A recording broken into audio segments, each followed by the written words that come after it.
Okay. How's everybody doing tonight? Are you excited? I am. Welcome everyone so far. Pile in, pile in.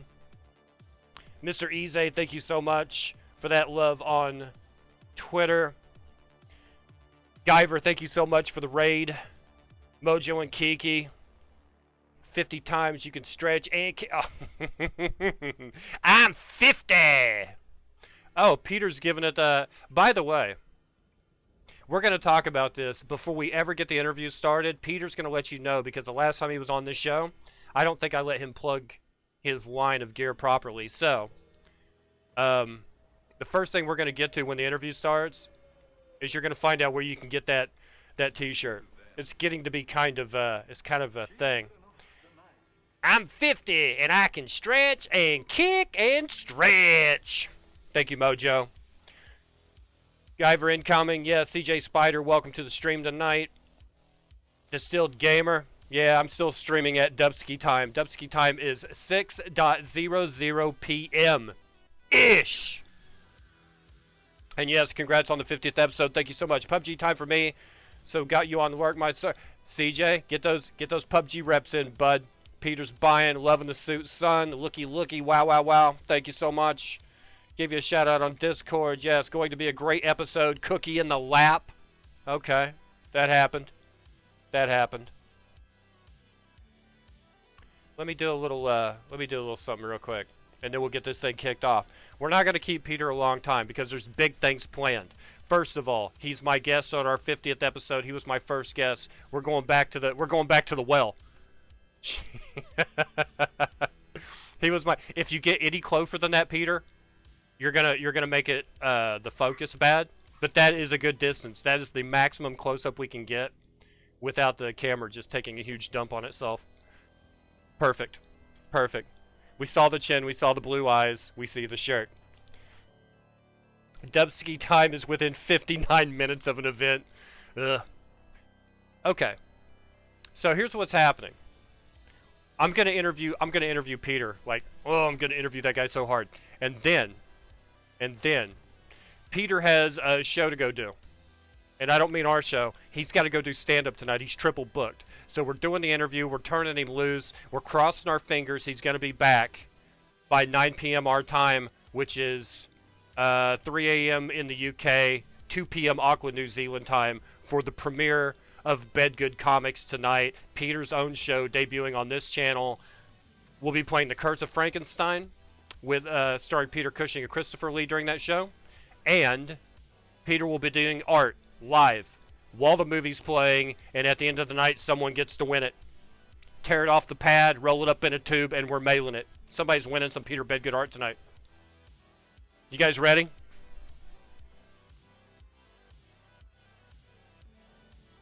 Alright.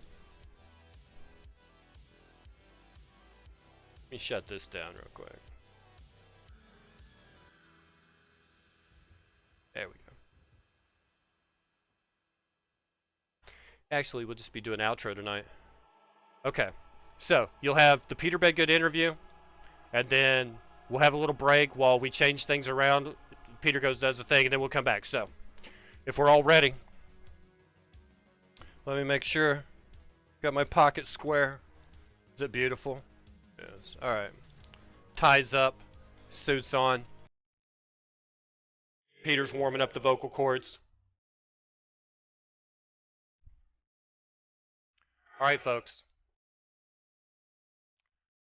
We've been here 49 times before. Dubs, your wife happy because you... Nearly. He had a semi-twerk or a mini-stroke. Okay, so Peter was either semi-twerking or having a mini-stroke. I didn't catch that. Okay, so here's what happens. This is me creating a timestamp for the edit later. You guys ready?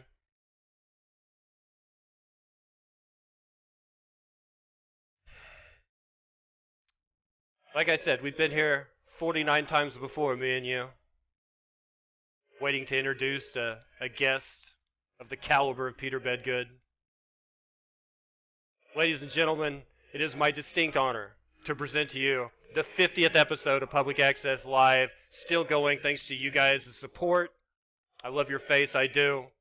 And tonight, we're bringing it. We're bringing the big guns.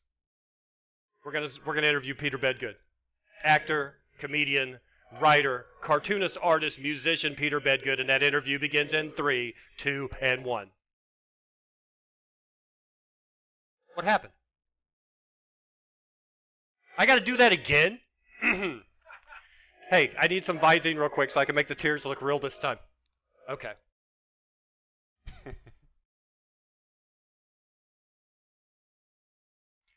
Ladies and gentlemen, it is my distinct privilege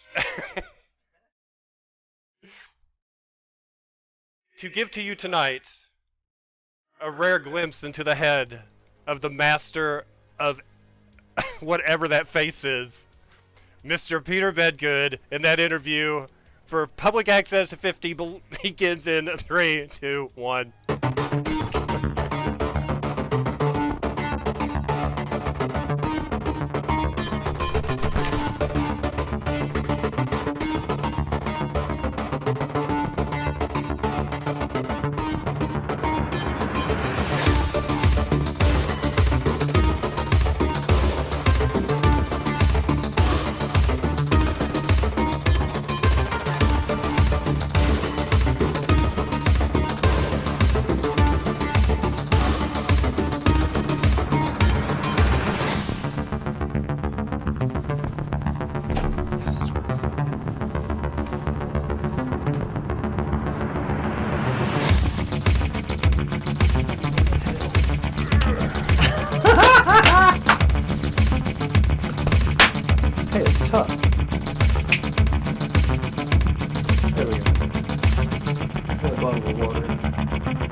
Welcome to Public Access Live, your window into my window, and the puppies are here. Look, the children have come home. You've made it home. I knew you'd be home. Look, and it's multiplied. you brought a friend. Oh. They say the two hardest things to work with in Hollywood are Peter Bedgoods and animals. That's good stuff, man. That's good. That's good. This one is Cookie. No, that one's Rosie. This one's Rosie. And this one is Cookie. Cookie, say hi.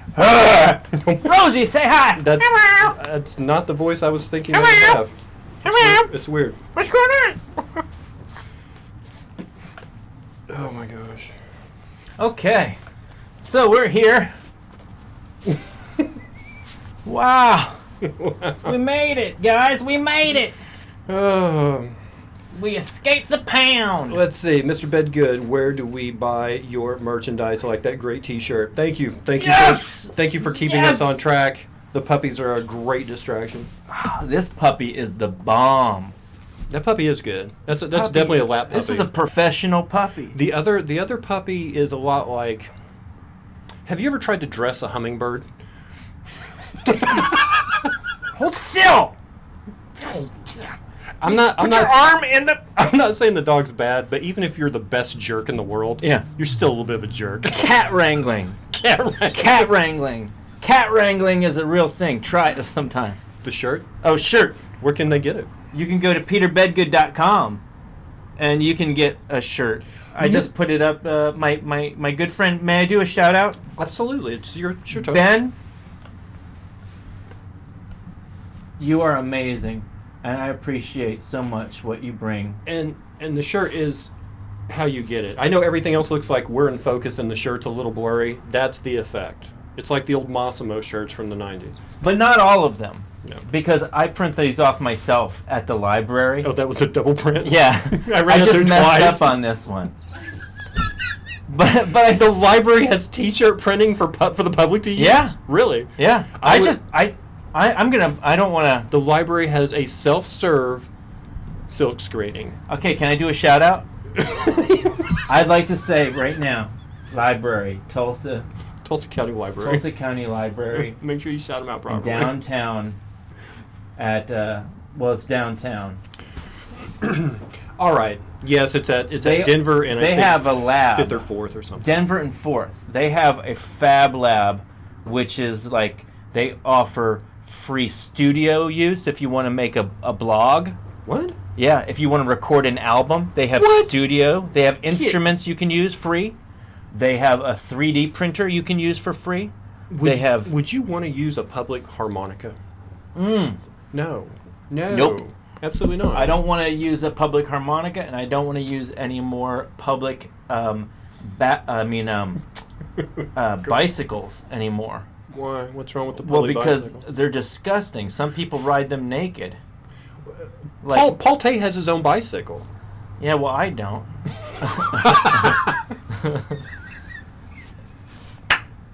50! I can kick! And stretch and kick. Stretch! Oh, man, I just Molly saw... Shannon's character was beautiful, wasn't it? My name's Sally O'Malley, and I'm a choo-choo... What'd she say? Oh, I bet Mojo knows, because we used to laugh at this all the time. Because she was talking about she had her pantsuit. She has a name for it and everything. That character.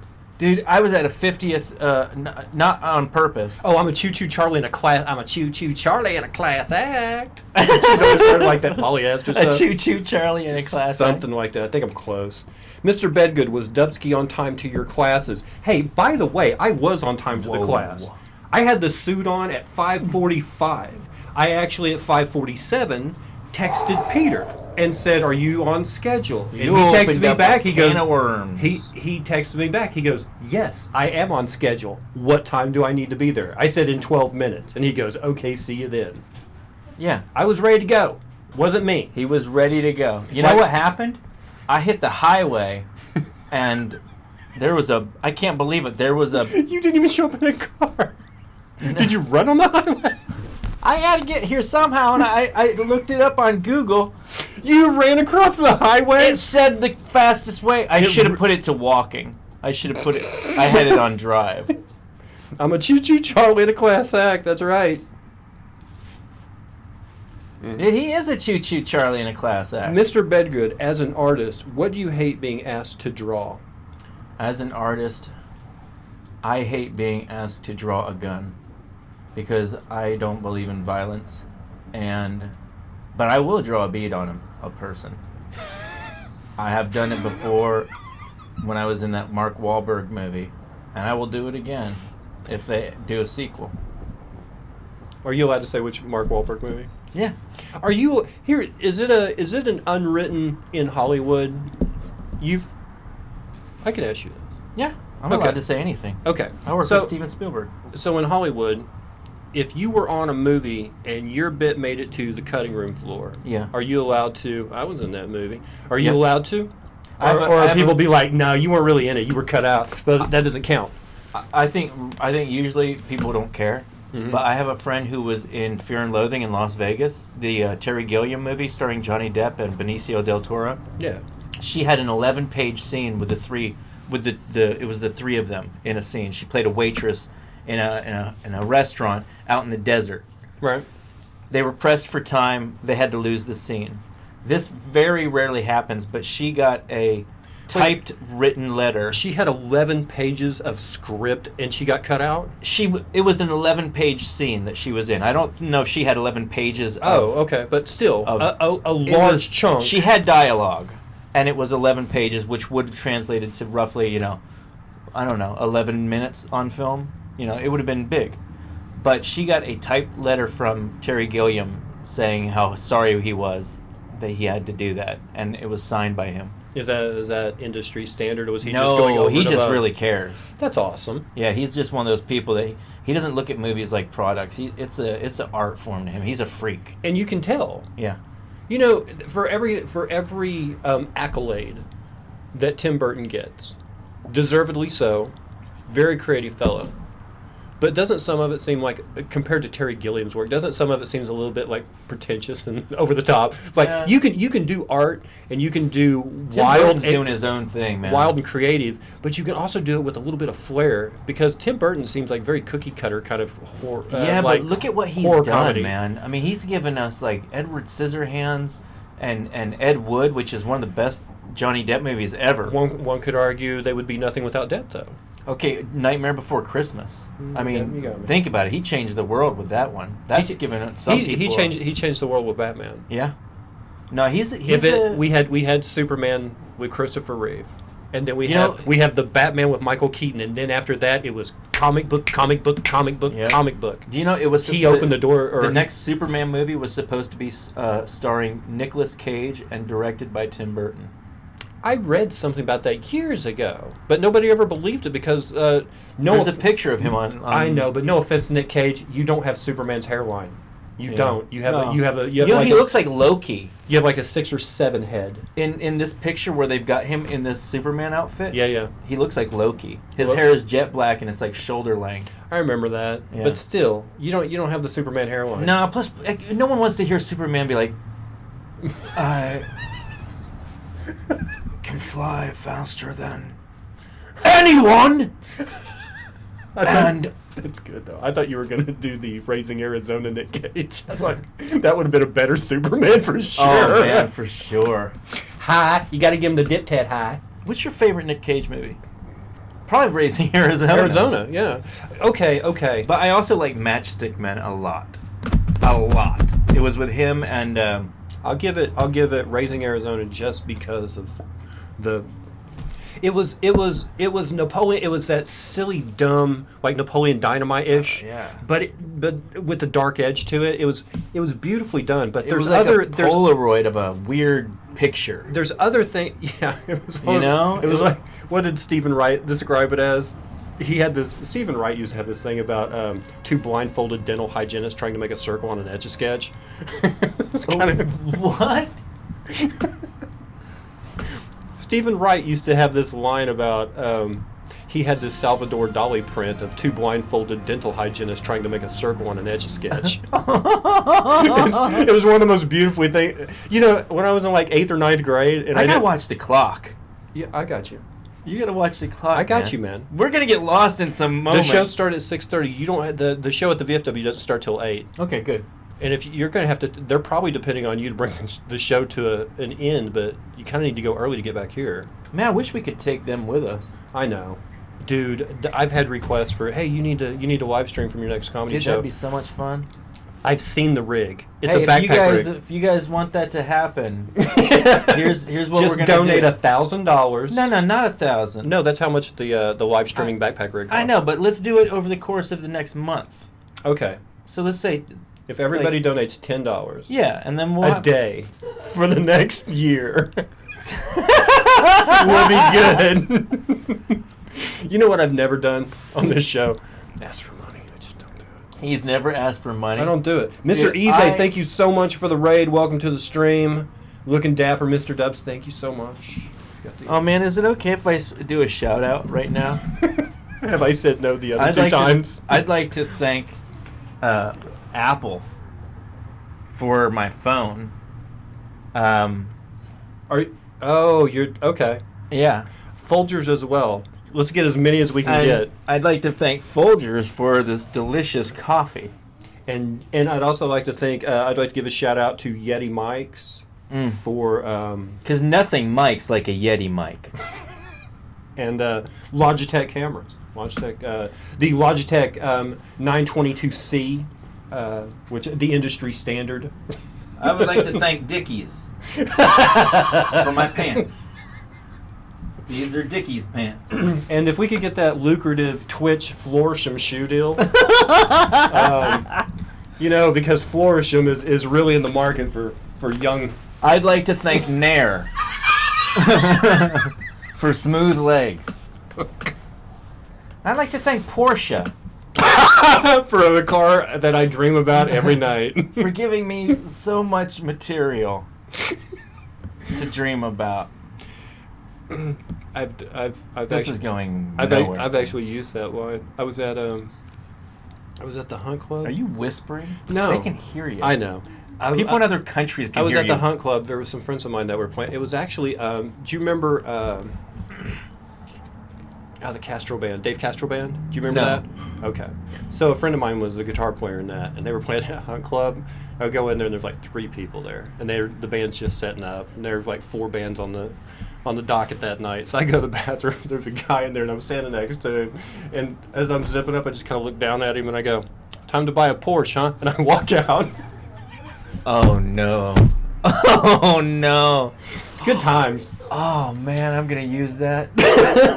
It's good times. Boy, you could use that in so many different references. Here's one I like. Actually, wait. What? We don't take live calls. You can type your question in chat. We should take live calls. No, we shouldn't. No, we shouldn't. No, because there is that added Element. Well, I don't have a dump button, and there are things that you can't say on Twitch. So somebody could say it, and then all I could do is apologize for it later. Let's see. When Mr. Bedgood stood up for like a second, I was afraid of what Dickies was going to do. I did not realize that. Scurvy Balls Johnson. Scurvy balls. I haven't talked to Scurvy. Oh, Scurvy balls. Scurvy. We are not taking live calls at all, especially with a name like Scurvy Balls Johnson. Yeah. That's something you want to be warned about. So we have Scurvy balls on line 2. Thank you. I'm in the bathroom. Peter, what kind of art do you think you're gonna? By the way, you're premiering a show on this channel later. Yeah, in about. Yeah. I don't have a watch on, but soon. Dude, you can keep going in Discord. Hello, you can keep typing that. I'm not gonna do it.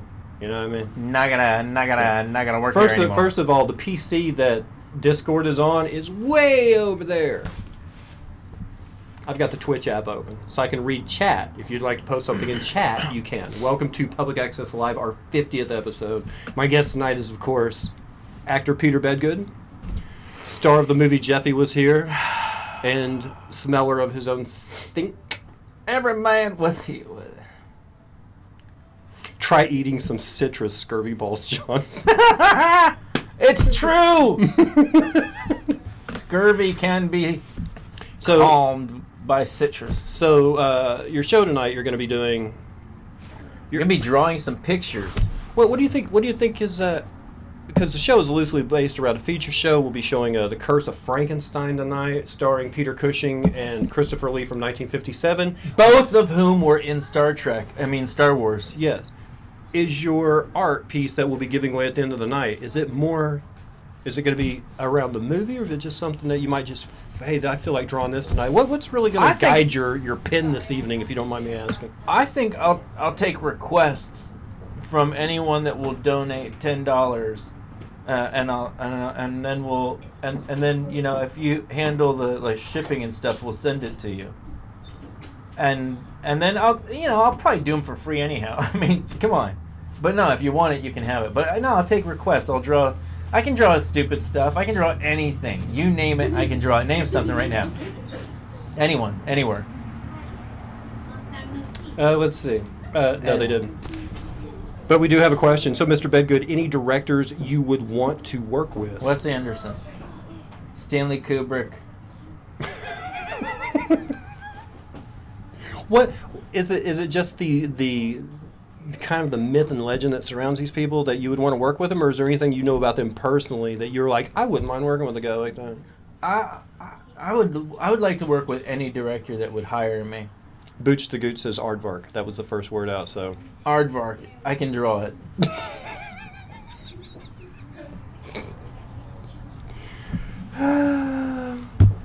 Thank you for asking. Would you want to get back into pictures? Yeah, I'm going to. I know I am. I'm Really? going to cut my hair. I'm going to sell out. I'm just living the wildlife right now. I'm going to end up trying to make it out in Hollywood again. You've probably pass away out there in the sun. Are you a sunset or a sunrise kind of person? Lately I've become more of a sunrise person because I'm doing business. You know, business people got to get started. So you got to early. get on the East Coast. That's the best sunrise over the water. If you like sunsets, you got to go to West Coast. Well, I do better on the West Coast because they don't have 4 seasons. They just have like spring all year round, and that way I don't have to be all whoop, whoop, whoop. You know. Because I can be a little bit like I get like sad. Do you? Yeah, winter. You have like 10 months to prepare, right? Because pilot season is August, September. Yeah, that's pilot season. So I mean, you could hang out here till. Yeah, well, I just got a job at a dispensary. I'm not in a hurry. You know, I'm not in a hurry to do anything, but especially leave my cush situation in Tulsa. I mean, actually, Oklahoma's going to be the place to be for the next year as far as filmmaking goes, because we got Leonardo DiCaprio and Martin Scorsese are doing that movie about the Osage flower. Do you see a thriving film industry in Oklahoma with right to work though? No, I don't think until Oklahoma pulls its head out of its ass and learns how to handle education and handle money, because they always screw up when it comes to money, always. Right, it's a money issue. Obviously, there's money in so education. as long as they mishandle funds, no one's ever going to entrust them, and that's what the film industry is. It's like the mafia going, "Are you guys legit enough for us to do business with?" So could Oklahoma be home of independent film? Could we be like the independent film capital? Because obviously we can't do Hollywood because we don't have strong unions here. You're right, and yeah, we can do lots of indie stuff here, but until it degenerates into everybody walking around with a camera in there and filming everything, and then you're like, that was the fear, wasn't it? But now we see like you can make a movie on a phone, and yet I think more movies are being made every year now than ever before, but the quality of someone who actually cares enough to write a story, hire actors, set up lights, set up a camera, it doesn't matter if it's done with a phone. If you go through all those steps and care enough to do it every time, and every time someone doesn't show up to set, every time money doesn't come through, like if you care enough, then God bless you, man. I hope you are able to tell your story with anything, any medium you can. Any medium. It doesn't even matter. It could be origami. Like, it doesn't matter. I was thinking today, with everything that's going on in politics right now, because you have like the impeachment inquiry on Trump, and then that people are like, yeah, we got him this time. And then you got the other side going, he's the real Teflon Don, not Gotti. He can, bullets, charges bounce off of him and this kind of thing. So with that, and you know how this is a very politically motivated show, so I just thought I would ask you, what do you think the next punctuation that will be invented is? And what do you think it'll look like? I think, the comma's been taken. I've always been fond of that upside down exclamation mark that the Spaniards use.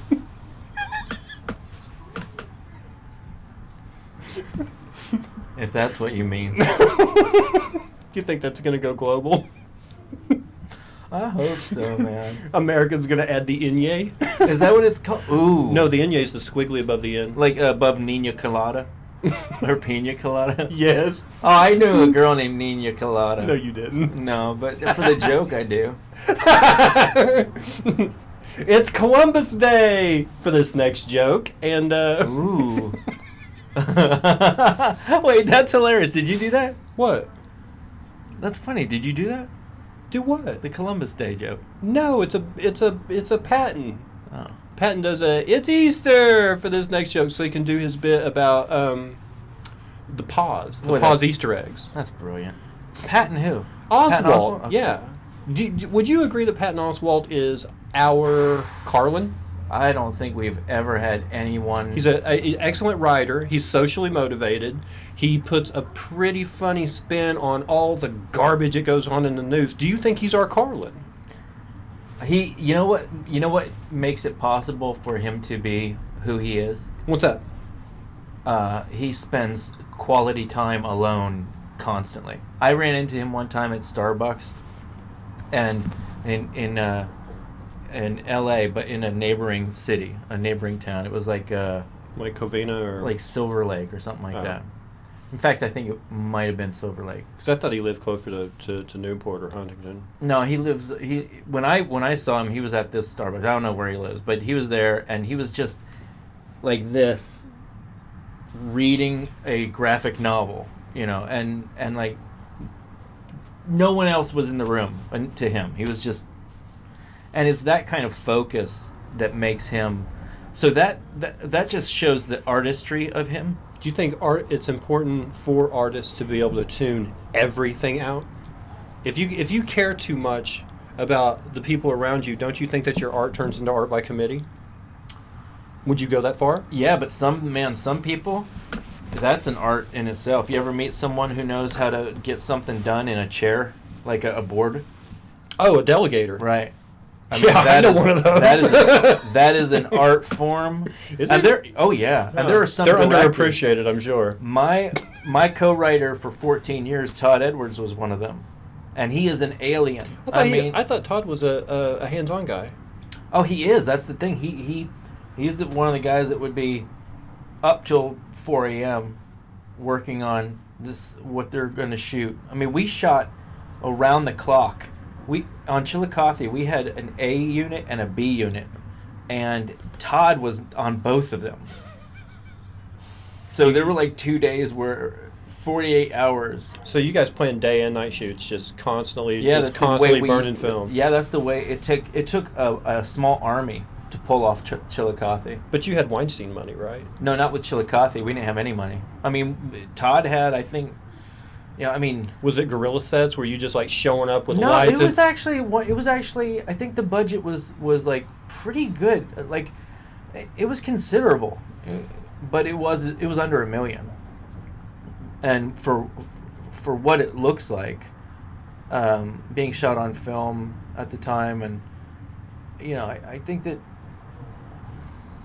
But you guys had sets already or locations. You guys just weren't showing up with lights and cameras and doing a set and getting back in the van and rolling to another area, right? No. You weren't doing like guerrilla movie shoots. No.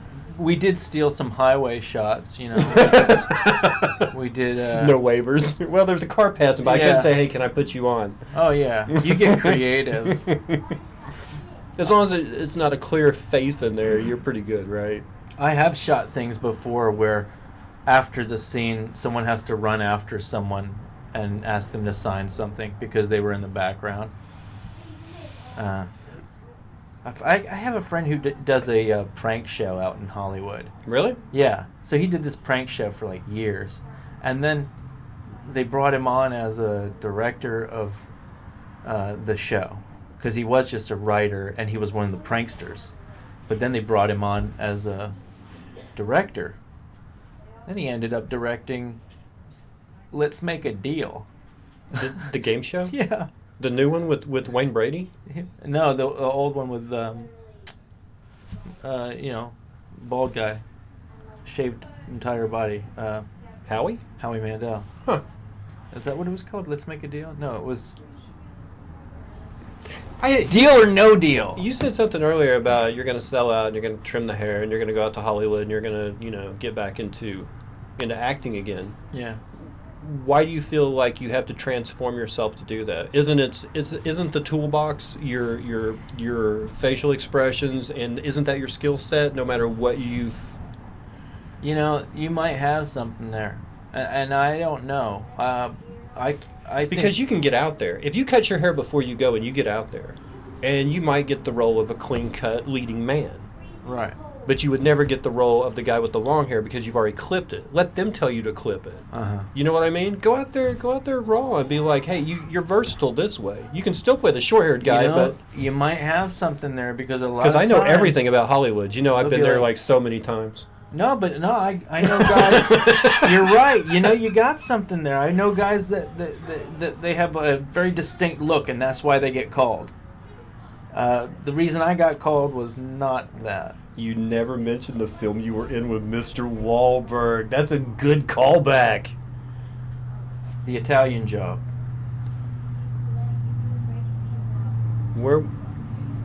I've seen that movie. It's one of me, Taryn. We've watched that. Where are you in The Italian Job? Yes, everything. Okay, so you remember this scene where the car chase in the small Italian cars? Yes.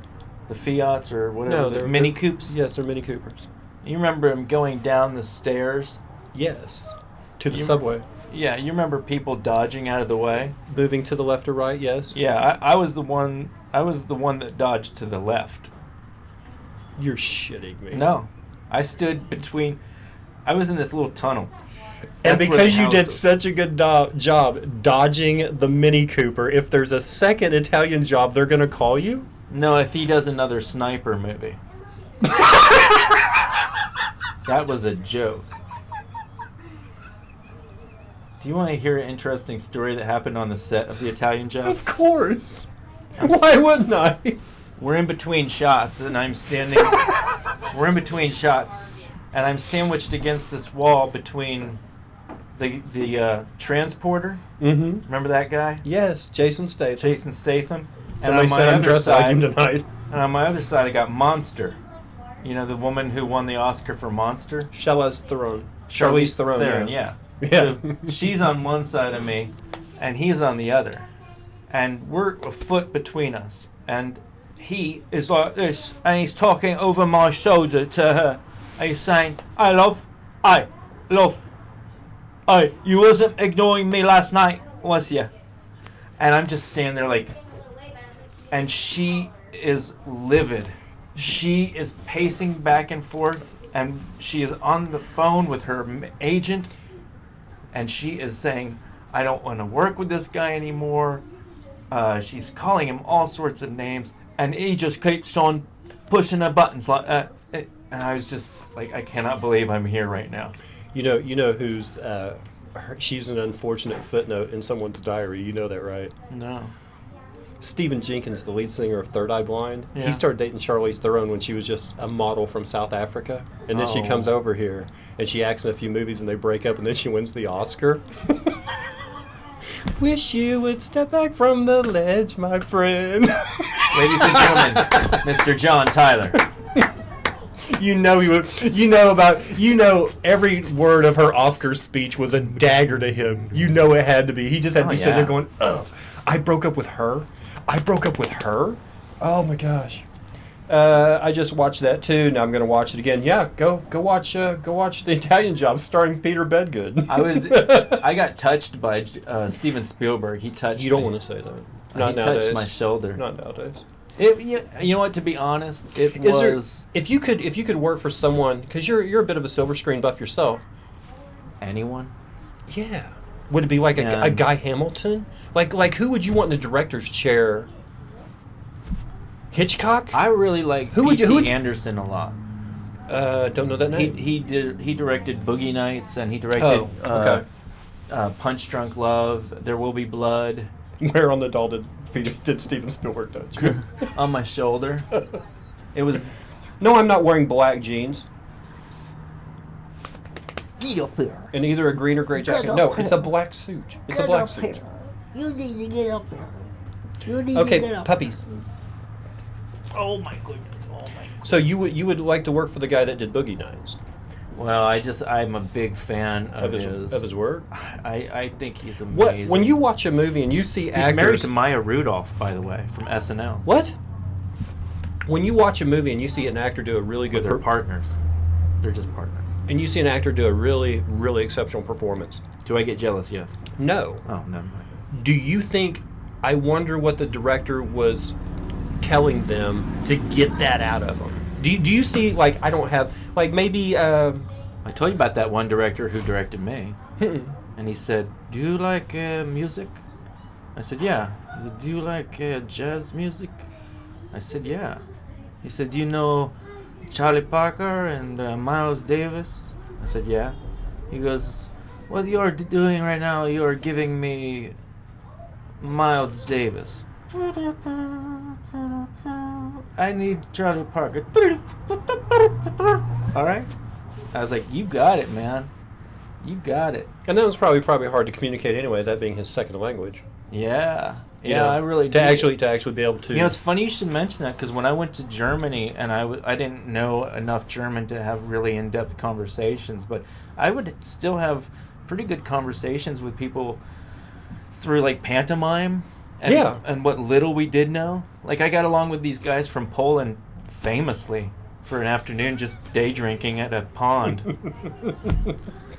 They had been they went to work, and the boss was like, "There's no work for you today," and so they went to the park, and I was in this park, and I was drawing, people, and I saw them, and they were this beautiful classic pose. The three of them and their three rods in the water. And I sat down and I just started drawing them. And of course, they looked over at me and they're smoking. And they're all tough guys with like heads shaved and just like tats. And like, they were just really cool looking. And the one comes over and he's like,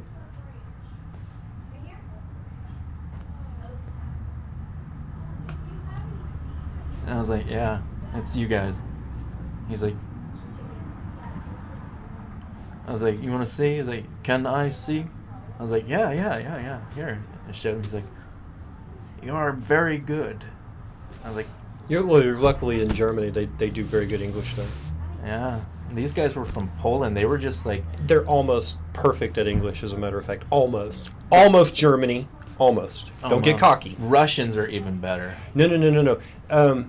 My friend Potsky, his mom's Austrian, and his cousins are still over there and stuff like that. So they come over here. Frank and Petra. They come over here. Frank und Petra. Weber. Ja. Weber. Yes. They come over here. Yeah. He teaches English over there. As German kids' second language, like we take Spanish over here, he teaches English in Germany. We're sitting at the dinner table at a place, and he's like, so what do you do for a living? And his English is immaculate. And I'm like, I'm a coppersmith. He goes, what? I was like, coppersmith. He goes, he says something in German back to Potsky's mother, who's Austrian, and he says, coppersmith? And I hear like him repeating that word with what sounds like a question mark on the end of it. And she goes, oh, Copperschmidt. And he goes, oh, Copperschmidt. And I'm like, that was so close. Wow. You teach English, but you didn't know? Like Smith and Schmidt, like that. Like, it was surprising that he didn't automatically go, translate it in his head. Have you been to London? No, not recently. They only speak 70 languages there. Of all my travels, the hardest time I've ever had understanding other humans was at happy hour in London. I could not make heads or tails of anything they were saying. Everything had like and it's like, were you in the East End? No, I was in London. Well, right, but what I was part by of London? the Tate Modern. So it's like it's a high end part, but when you get them all sloppy drunk, they sound like pigeons. So you can't understand anything. It's just all gorbly goods. It's just bouncing off. That sounds a little too cockney for me. I think I might have had too much ale. Go to Aberdeen, we'll all be screwed. Drunk people in Aberdeen, Scotland. Oh, I can't imagine. Yeah. Mr. Bedgood, try Glasgow. Oh, they're loving it now. Oh, okay. Now, yeah. Now. Let's see. Now I understand, because Glasgow people, theirs is so choppy. Like no word makes it to the end. Every word is like Glaswegian to me, because to actually pick apart the different. There's like 9 different separate languages in England, right? There's like like around the Midlands, you have like Manc. In Lancashire, you have the Yorkshire accent. You have Scouse. You have Geordie. You have West Country. You have like in London alone, you have like West London, North London. You have the East London that has like the Cockney. But there's all these different ones. And to me, the closest relative to Glaswegian, because there's 2 Scottish. There's Aberdeen and there's Glaswegian. Glaswegians are closer to South African than any other language, because it's very guttural, and it has almost that Germanic edge to it that the South Africans have. I think it's closer to South African than any other strain of English accent. Have you ever heard anyone speak Portuguese? Yes, it's like that's a fun one. It's a combination of French and Spanish. Yeah, it sounds Italian, and then you're like, wait, that's not Italian. And then you're like, that sounds French. Nope, it's not French either. That's not French. Yeah. Edinburgh. Okay. Edinburgh. What time is it? All right, the places in England where everything sounds like it's a question. Even if someone's absolutely sure of something, it still goes up at the end. That would be Liverpool? more. No, that would be more court. Oh well, the way you're doing it, let's go. A little high pitched. Okay, so it's more like it's like. But It said it was a cut. that you. No, that's. You're kind of adding like a little bit of like I cork, don't believe. cork Irish. What if I was? Yeah. Okay. So like Ringo Starr. Okay. Ringo Starr. Ringo Starr. Yeah, it I says speak- everything like it's a question. I speak fluent Ringo. They'll be like, "What's your name?" He's like, Ringo Ringo. Starr. Yeah. It's like, do you know? Yes. You know what's funny though? I do. If you look at Ringo Starr's history, is it more suited to say I sat in the background behind a set of drums while yeah. Paul, John, and George took all the glory, or would you say I was the leading role in Caveman? What would you do? Ooh, Caveman. I love that movie. Yeah, I was the leading Love role it. in Caveman. Oh, that was a kinky movie. That was a real kinky one. There's one with no dialogue, Ooh.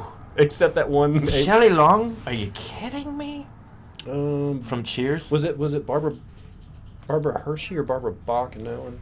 I think it's Barbara Bach. She was married to Ringo at the time, right?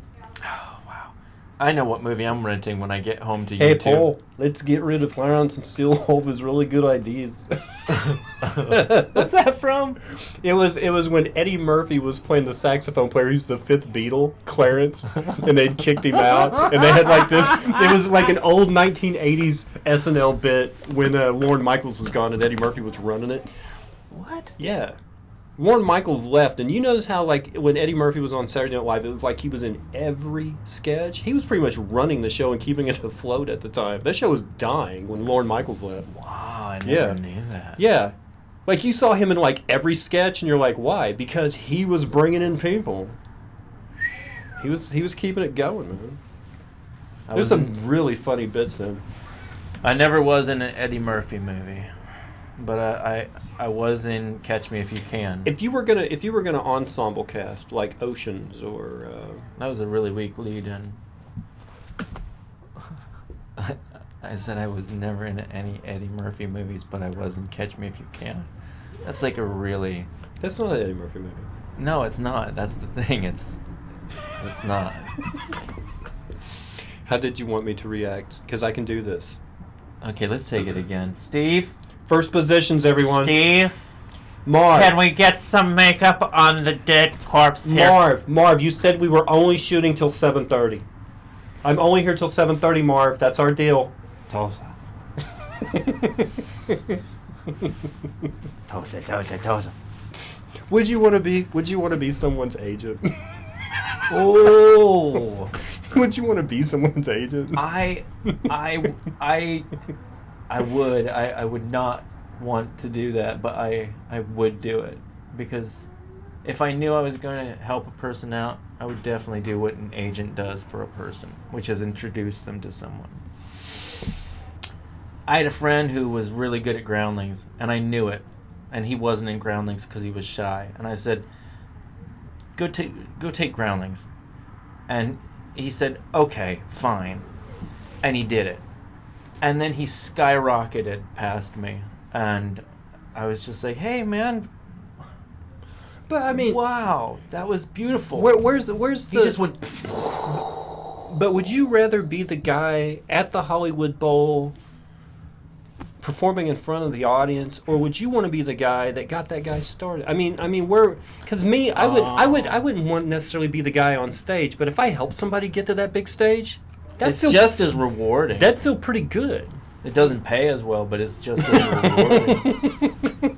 No, man, I'll take that. I'll take that. As far as your art, because we just did a live, like that one day we were just goofing, and you did a couple of pictures, and we did it out live. And there were people that were actually on that day in the afternoon going, man, I wish this guy had been my art teacher. He makes it look so easy. Like, if you inspire, like, someone else to get out there and make T-shirts or whatever. I'm a good teacher, man. I'm not the best, but I care. You know? I care. Skill set aside, I care. Yeah. I care, man. I really do. You know, like, when I see a kid, I'm like... Any kid? No, not Hey, any hypothetical kid. No, man, some kids, no one can save them. And I'm not even going to try. But some of them are right. And the ones that are all right, I'm cool with them, if they're cool with me. And that's all you really need from a teacher. I was in an art show with my art teacher, and that was a big moment in my life. We shared a cigarette outside. We had a glass of wine together. We were we were compatriots. Just like in high school? Yeah. And then I was the art teacher out in the smoke hole with the seniors? Yeah, man. Hey, give me a people drag smoked off back that. then. We had smoke hole at My high principal school. caught me smoking and asked if he could have one. See, that's what smoked it with me, and then took me inside and said, "I'll see you in detention." See, I don't understand because at public school there was like smoke hole for faculty and then smoke hole for students. It's like, why didn't we just all get together back then? Why didn't we just all get back together back then? Just like the same smoke hole for everybody. Yeah. Yeah, we could have all got along. We could have like bridged the generations. A lot of good work's been done in smoke holes. You know? More deals have been made on the golf course and the smoke holes than in the boardroom. Dude, if it wasn't for smoke holes or like places that let you smoke inside, a lot of scripts that I was part of would have taken a lot longer to write. A lot of shows at the Comedy Parlor would have never happened if it hadn't been for the alley behind the green room. Or the upstairs at McNally's. Yeah, right. Remember, we used to go up there and write and smoke and drink. I mean, that's been the place where artists go since like day one. It's like these salons, they call them in France. You know, it's like basically a smoke hole. Sometimes it's indoors and there's carpet and there's a rug and you have ashtrays, please. And sometimes it's out behind Walmart. You know.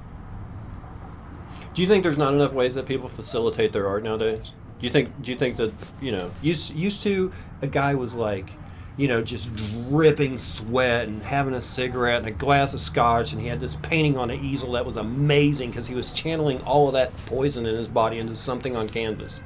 But now that we've kind of cleaned up everything, we're kind of so like laboratory grade cleanliness. I mean, like, what's the art going to be in the next 50 years if we keep taking away people's vices? What do you think? What say you? We'll find new vices. We'll always find new ways to be frustrated. Or we won't. Because, like, look at art. Like in the 20s, we had the Depression. And we had extreme racism, rampant racism everywhere. But we also had Erte. We had Art Deco. Yes, we had very beautiful Cubism. Right. We had the poetry of people like Dylan Thomas. I think. So cleaning up society, you think will clean up art in a way? Did you think it'll kind of the 50s? I was not a big fan of cinema in America in the 50s when everything was being. What's that word when you bleach something? It's like the smell of a hall, like a nursing home hallway. Yeah. Disinfectant smell. What's that smell? Pine Sol. Yeah, but there's a name for that smell when it smells disinfected. It's like. I know what you mean. Antibacterial. Now it's just guessing. You will have new frustrations due to not having the original. Like benign. You'll have new frustrations due to not having the original vices. Chlorine. Pine fresh. Chlorine. But you really do think it's going to get sanitized? Sanitized. You really do think that art's going to be sanitized because of the public politically correct plus the unacceptable vices that everybody's like, oh, you smoke, get away from me. Like you think all that's going to once. I think that like when Sweden went, I think Sweden went smoke free, didn't they? In Marlboro law. I heard Guyver was telling me today. He's like, whenever Sweden went smoke free, Marlboro lost millions.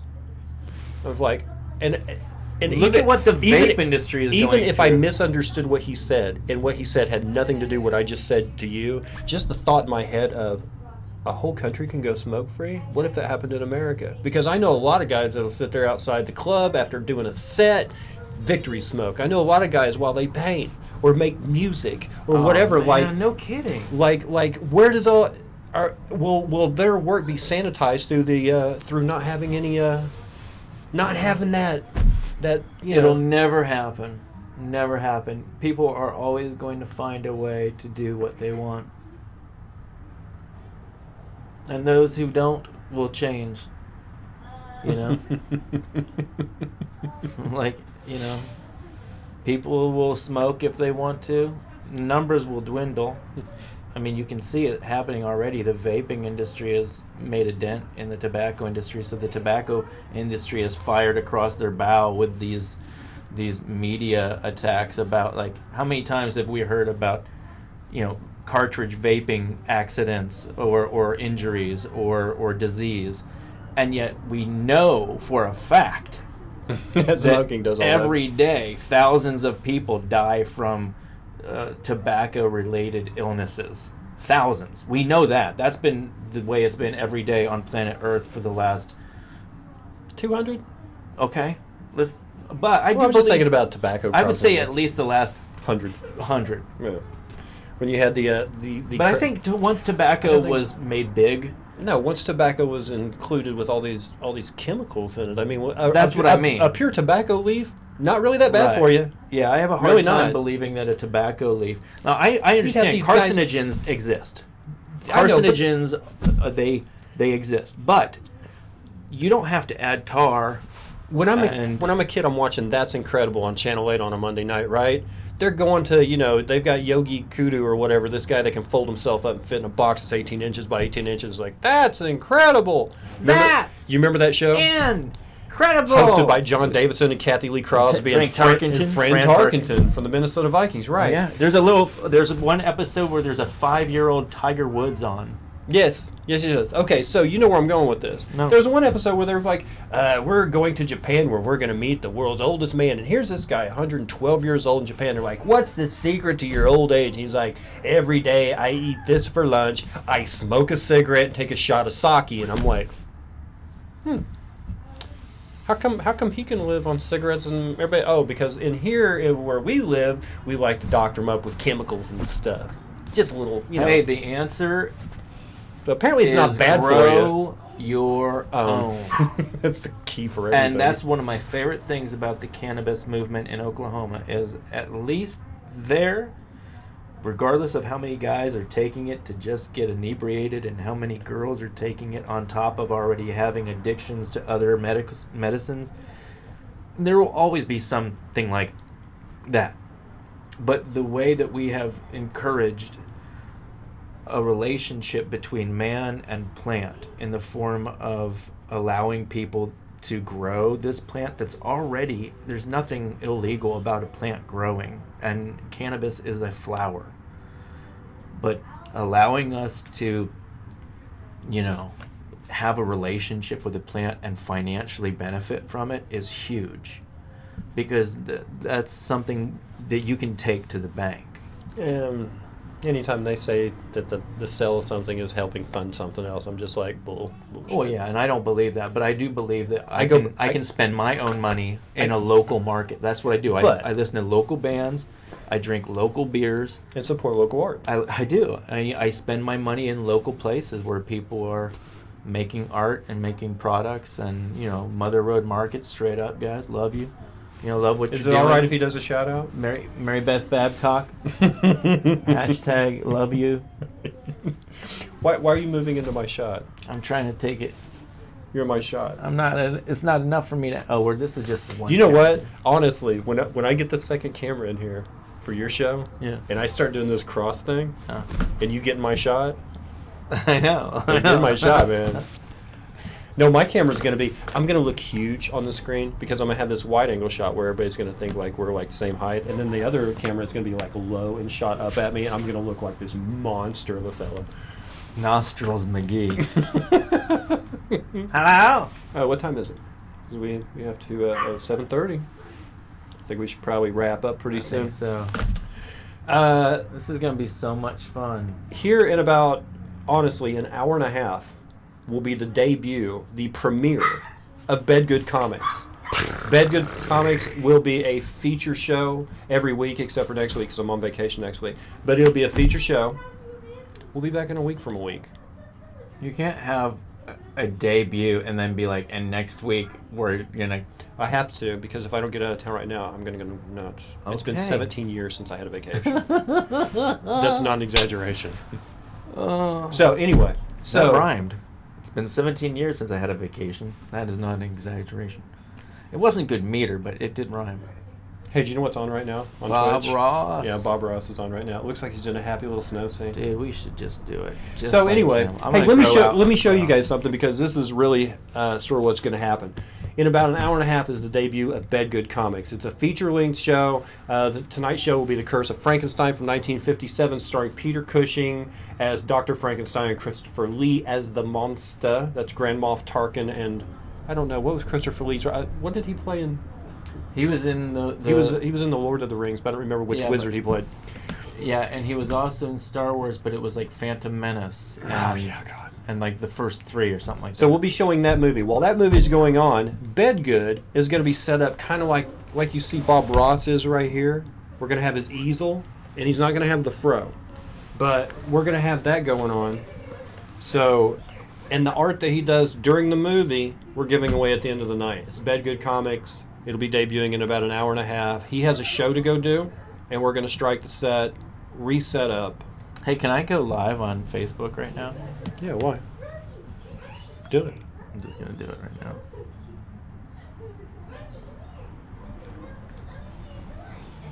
Can I make noise? Yeah, you can even be in it. No, it's reversed. Yeah. No wonder it looks like everybody that does. Okay, everybody that does Facebook Live from your car, shame on you, because it looks like you're all doing it live from England because the steering wheel's on the wrong side. All right, this is Peter Bedgood. He'll be live tonight, or we could keep him here and he could set up for his own show, and I could go do his time at the. Here it is. Here the it is. VFW. Look, we're live. Oh, we're live. Hi, I'm Agent Dubsky. You might know me as someone else.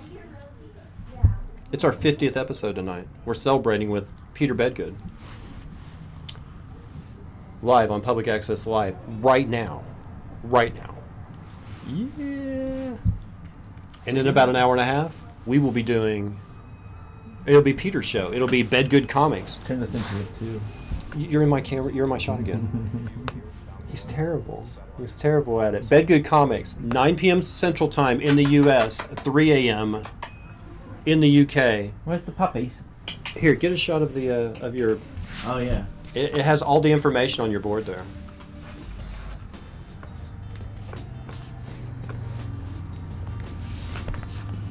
You know, in the suit tonight, you look like Peter's lawyer. Bedtime for me. Hope you all have a lovely night. Thank you, CJ Spider, for being here. Overindulgence, please. Yes, your guest, though, is talking about a plant that does not exist, that he has no chance to grow. No, he knows. He knows. He works at a dispensary. He knows what he's talking about. Oh, could you put it up on the... So that's Bedgood Comics tonight. 9 p.m. Central Time, midnight in the UK. I do want to say something while he's posing and posturing in front of his Facebook Live. I want to say a short message. Oh, and to people. Oh, well, it's done now. Oh no. A short message to everyone who has supported this channel and been a part of this show.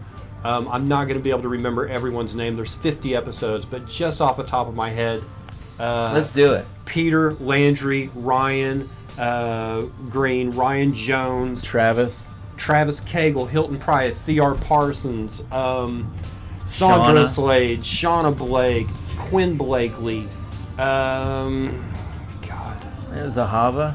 not yet, Not yet. Zach Amon, Sean Singleton, thank you guys. And not just the people that spent a little bit of their Friday being here, because this is like, it's kind of a big deal to me. I never thought we'd do 50 shows.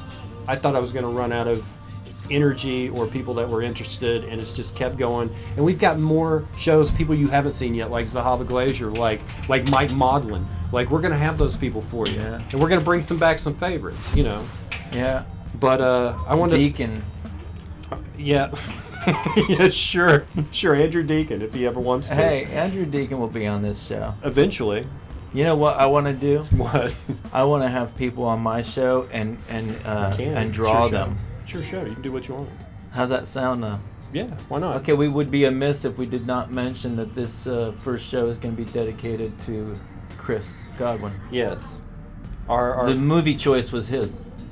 The show was a project that me and Chris were working on, and Peter was glad to help us not only I love Chris. I knew him 25 years ago. but not only to help us restructure the show, because it was based around Chris was going to host and he was going to show these old movies and talk to you guys, and we've put a Peter spin on it where he gets to do his art, but sure. it's pretty much his show still. Where But we're Chris going to would have wanted to be part of that. Yeah. So we're going to be able to show features, and Peter knows a little bit about the movies himself, so he'll be able to talk you guys the movie and tell you what he's doing on the artboard, and it should be a good time for you guys. And it's not going to be perfect. First episode, we're going to try real hard, but it's not. We're going to, like Peter said weeks ago, if we wait till we get it perfect, we'll never get started. So we're jumping right into it tonight. We've prepared the best we can so far. Yeah, man, we're gonna kill it.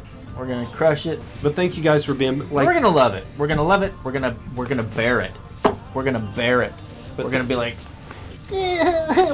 I never thought I would let you guys see that. name it Tav. But honestly, thank you guys so much for spending a little bit of your Friday nights with us for like 50 episodes. You are really the true Friday Night Live. This show will be premiering on the YouTube channel tomorrow. Tomorrow, before I leave town on Sunday, we'll have this up on YouTube. It's And mañana in Spanish. yes, with an inye. It's a callback. Inye palada.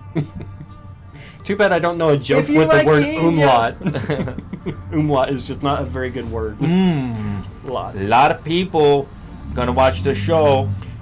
Pete, I is it all right to call you Pete? Yeah, sure, Okay, sure. Peter, thank you so much for being here All right. for episode number 50. Thank you. It was my pleasure. Stay Thank you tuned, for folks. watching.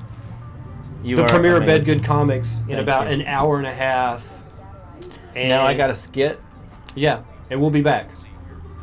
Love your face. Love your face. Why not watch? Might as well watch Dubsky. You are terrible.